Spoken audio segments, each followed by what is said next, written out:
को सीधे लिए चलते हैं लोकसभा, जहां पर महिला आरक्षण बिल पर अमित शाह क्या कुछ कह रहे हैं, सुनते लिए आरक्षित हो जाए। माननीय अध्यक्ष जी, इसके साथ महिलाओं के अधिकार की एक लंबी लड़ाई का अंत हो जाएगा और जिसकी कल्पना इस G20 की बैठक में सम्माननीय नरेंद्र भाई ने समग्र विश्व के सामने रखी, वुमन लेड डेवलपमेंट, उसके नए युग के श्री गणेश इसी बिल से होने जा रहे हैं। क्योंकि अब इस देश की माता, इस देश की मातृशक्ति, इस देश की बेटी न केवल नीतियों के अंदर अपना हिस्सा पाएगी, नीति निर्धारण करने में भी अपने पद को सुरक्षित कर पाएगी। माननीय अध्यक्ष जी, कुछ पार्टी के लिए महिला सशक्तिकरण एक पॉलिटिकल एजेंडा हो सकता है। कुछ पार्टियों के लिए महिला सशक्तिकरण, माननीय अध्यक्ष जी, एक राजनीतिक मुद्दा हो सकता है। कुछ पार्टियों के लिए महिला सशक्तिकरण का नारा ये चुनाव जीतने का एक हथियार हो सकता है, परंतु मेरी पार्टी और मेरे नेता नरेंद्र मोदी जी के लिए महिला सशक्तिकरण राजनीतिक मुद्दा नहीं है।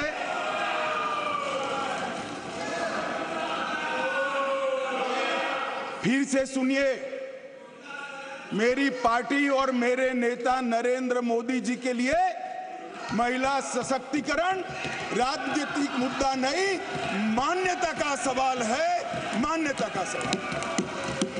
माननीय अध्यक्ष जी,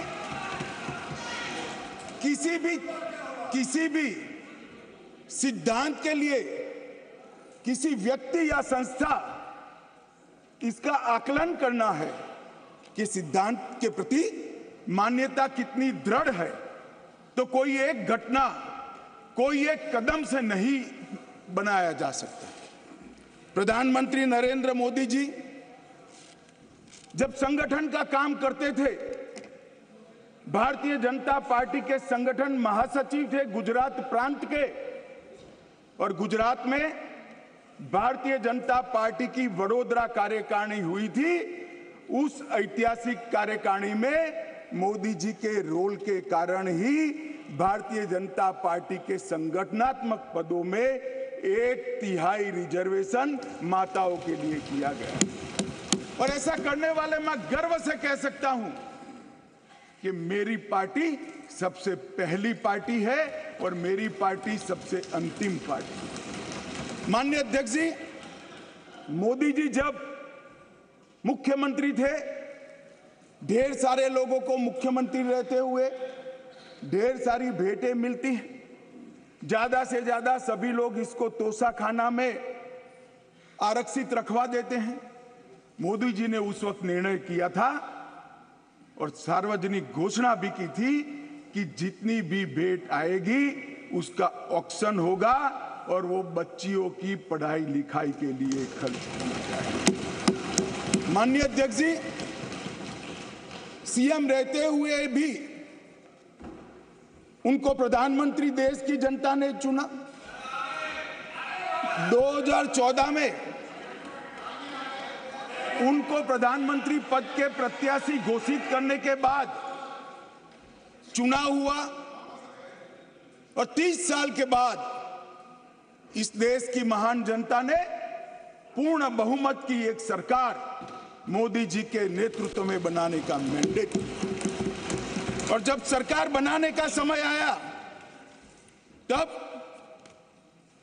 मोदी जी का स्वाभाविक था कि मुख्यमंत्री पद से इस्तीफा देना, और इस्तीफा देने के बाद ही वो प्रधानमंत्री बन सकते थे।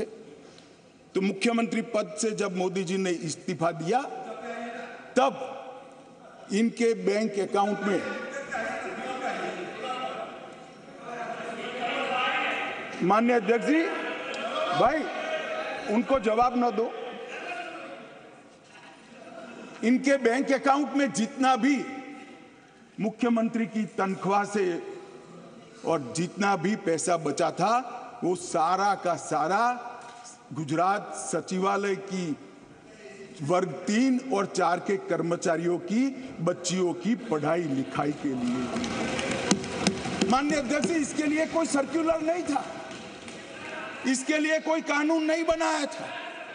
यही मोदी जी थे जब गुजरात के मुख्यमंत्री थे, तब बेटी बचाओ बेटी पढ़ाओ का नारा देश भर में दिया और गुजरात में उनके प्रयासों से जन जागृति के माध्यम से कोई कानून के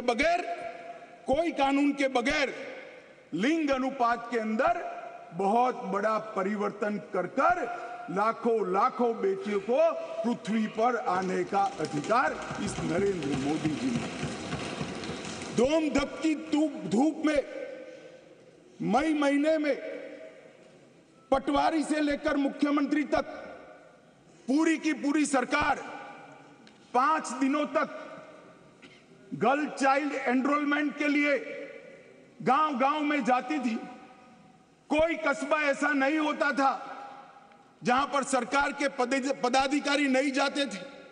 पंच, सरपंच, जिला पंचायत के सदस्य, तहसील पंचायत के सदस्य, विधायक, सांसद, मुख्यमंत्री, मंत्री सभी लोग जाते थे और बच्चियों को पढ़ाने के लिए, उनके एनरोलमेंट के लिए और ड्रॉप आउट रेशियो के कम करने के लिए, उनको फिर से पुनः दाखला दिलाने के लिए गांवों में निवास करते थे। माननीय अध्यक्ष जी, बेटी बचाओ बेटी पढ़ाओ, इसका परिणाम क्या था?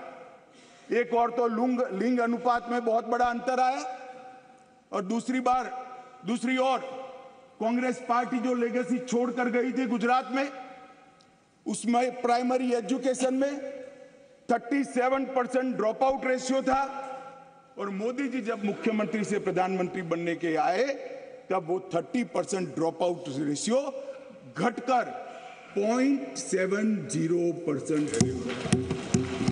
माननीय अध्यक्ष जी, इसलिए मैं कहता हूं कि हमारे लिए राजनीतिक मुद्दा नहीं है, हमारी मान्यता का मुद्दा है, हमारे स्वभाव का मुद्दा है, हमारी कार्य संस्कृति का मुद्दा है। माननीय अध्यक्ष जी, जहां तक नरेंद्र मोदी जी की केंद्र में सरकार बनी, ये कह रहे हैं कि पहले भी हुआ था, पहले रोक लिया गया, ये सब बातें तो मैं बाद में बताता हूं, परंतु ये जो महिला सशक्तिकरण की बात है, ये संविधान संशोधन से जुड़ी हुई नहीं है। महिलाओं के लिए सुरक्षा, सम्मान और सहभागिता, ये तीनों चीजें जिस दिन मोदी जी ने इस देश के प्रधानमंत्री पद का शपथ लिया, जिस दिन से भारतीय जनता पार्टी की सरकार बनी, ये सरकार का श्वास और प्राण दोनों बने हुए हैं। माननीय अध्यक्ष, कई ऐसी चीजें हैं जो हुई है। आज मैं कहना चाहता हूं माननीय अध्यक्ष जी, जिस दिन मोदी जी इस देश के प्रधानमंत्री बने, इस देश के 70 करोड़ लोग ऐसे थे जिनके घर में बैंक अकाउंट नहीं था। मोदी जी ने जनधन योजना चालू करी, बैंक अकाउंट खोलने का अभियान चालू किया, 52 करोड़ बैंक अकाउंट खोले गए और 52 करोड़ बैंक अकाउंट में से 70% बैंक अकाउंट माताओं के नाम से खोले गए। माननीय अध्यक्ष, माताओं के नाम से आज महिला सशक्तिकरण हुआ। सारी योजनाओं का जो पैसा जा रहा है, माननीय अध्यक्ष जी, किसने 10 मिनट दिए मुझे? आप वहां बैठकर टाइम दोगे? अरे सुनने की आदत डालो भाई, आप वहां बैठकर मुझे टाइम दोगे? माननीय सदस्य प्लीज, मैं मेरी पार्टी के टाइम में बोल रहा हूं। आप कौन फैसला करने वाले होते हैं? माननीय गृह मंत्री जी। माननीय अध्यक्ष जी, आज कोई भी स्कीम का पैसा जाता है तो वो महिला के बैंक अकाउंट के अंदर जाता है। माननीय अध्यक्ष जी, कांग्रेस ने इस देश में 5 दशक से ज्यादा शासन किया। 11 करोड़ परिवार ऐसे थे जहां शौचालय नहीं था। गरीबी हटाओ के नारे दिए, मगर गरीबों की कोई व्यवस्था नहीं कर पाई थी और जब एक घर में एक शौचालय नहीं होता है तो मान्यवर सबसे ज्यादा तकलीफ युवा बेटी, बहन और मां को होती है। मान्यवर, शौचालय न होने की पीड़ा तो वही जान सकते हैं जिनके घर में युवा बेटी हो और शौचालय न हो। 11 करोड़ घर ऐसे थे जिनके घर में शौचालय नहीं था। मोदी जी ने पहले 5 साल के अंदर ही 11 करोड़ 72 लाख सदन की सहमति हो तो इस विधेयक के प्रस्ताव को पारित होने तक और चर्चा होने तक सदन का समय बढ़ाया जाए। माननीय गृह मंत्री जी।